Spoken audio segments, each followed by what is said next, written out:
Welcome to the 10th session of our course on expository preaching. We are in the third and final section of the course, walking through how to exposit and preach narrative literature. We're introducing 3 tools for studying narrative literature. The last session, we introduced the first, which was setting. During this session, I want to introduce the second tool, which is analysis of characters. And we're going to talk about 4 topics. First, we'll talk about character roles. Second, character types. Then characterization and character development. And so let's jump right in and discuss character roles. In any story, there will always be certain categories of characters. The first character role that's important to know is the protagonist. The protagonist is the main character around which the plot revolves.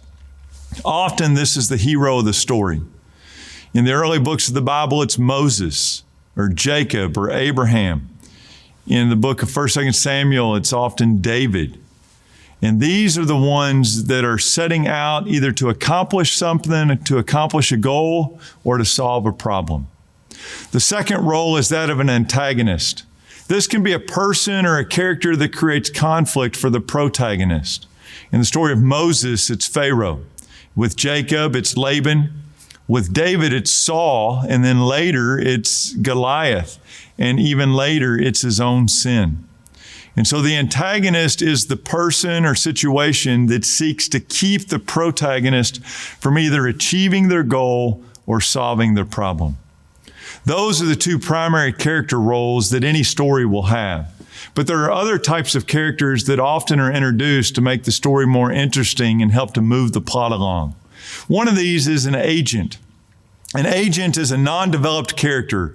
Oftentimes, we only know 1 or 2 things about an agent, only the things that are important for the story. Their job is to move the action or the plot along. Oftentimes, they don't even get named. So in Genesis 24, when Abraham is trying to find Isaac a wife, it just says that he sends his servant.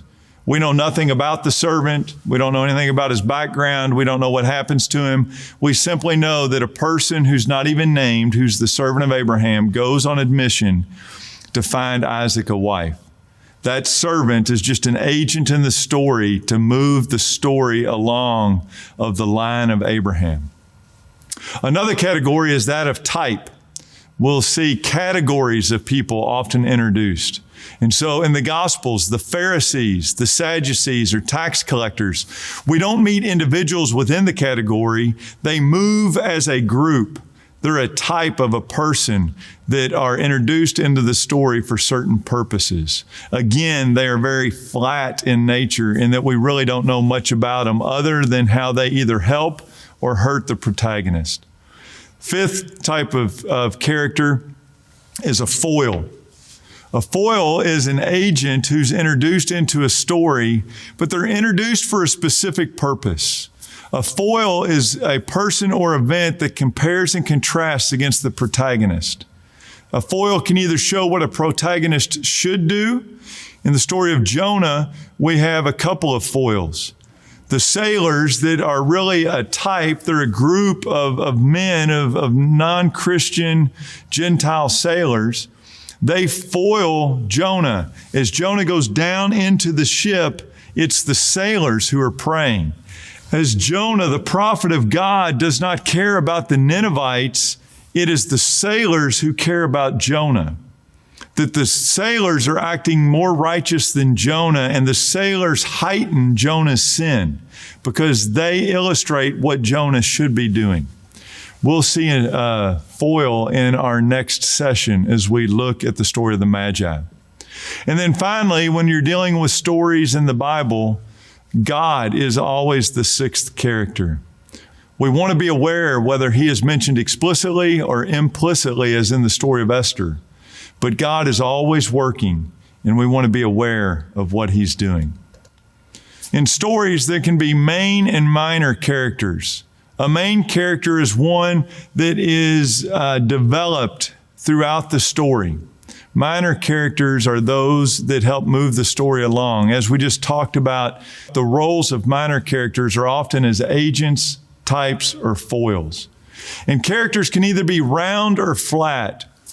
In literature, a round character is one that we learn a great deal about. We might know his background or her background. We'll know what they like, what they fear, what they struggle with. A character like Elijah that is multidimensional, that we see his behavior, we see his actions, we see his successes, but we also see his struggles, his questions, his doubts. A flat character, in contrast, is very simple. Oftentimes, we might just be introduced into a single dimension of a flat character. And that leads us to a third topic we want to discuss during this session, and that is characterization. Unlike character roles, where to have a story, characters must fit certain norms, or character types where we can evaluate what we're told about a character, characterization really deals with how authors present or develop the character. What an author presents about a character is totally true, but authors may not present all information about a character. Authors may also make different points with the same story. In the story of the Gospels, characters are presented different by different authors. What each author says is true, but it's not necessarily complete. An example would be with the stilling of the storm, that in Matthew, at the end of the stilling of the storm, the disciples worship. They say, "What manner of man is this that even the wind and the waves obey him?" Mark ends with Jesus rebuking the disciples because of their lack of faith. Both stories are accurate, but the same story is used to present the characters in different ways because Matthew and Mark are making different theological points at that point in their story. Another example would be King David. He's presented as a tragic hero in the books of Samuel and Kings. We get the story of Bathsheba, and we see that he never becomes what he could have been. Yet, if you go back and you read the book of Chronicles, it's written a bit different. He's the ultimate king, and so it glosses over the story of Uriah. Also, there's two ways to present or shape a character. A character can be developed directly by the use of names or family or ethnicity or profession, or a description of outward appearance. An example would be Saul. That physically we're told he's a head taller than everyone else. He's the one that should fight Goliath. We're told he is from the tribe of Benjamin. And so we see his family and we know the story of what happened to the Benjamites at the end of the book of Judges.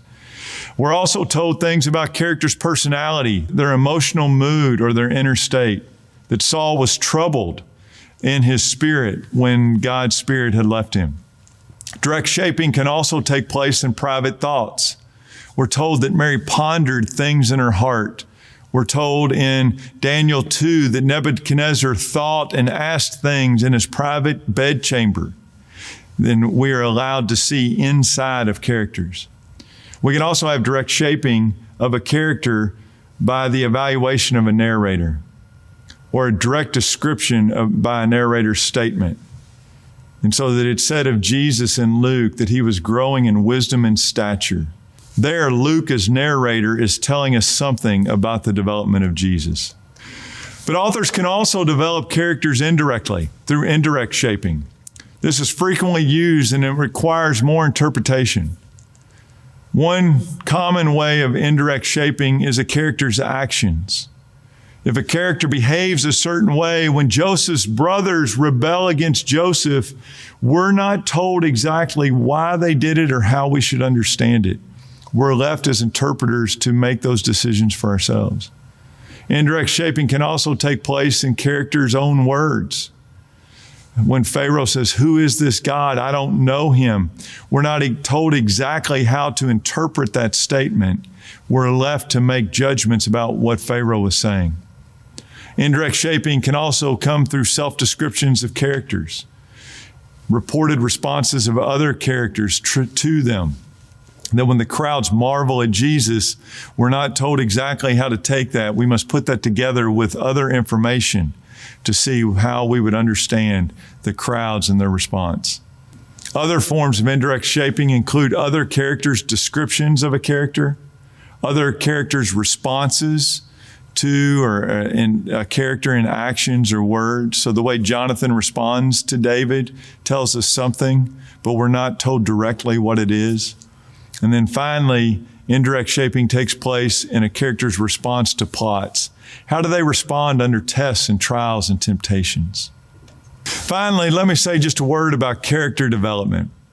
The characters will often either grow in the story, and so we see transformation in the life of Jacob or in the prodigal son, or they will decline and there will be corruption in the life of Samson or the life of Saul.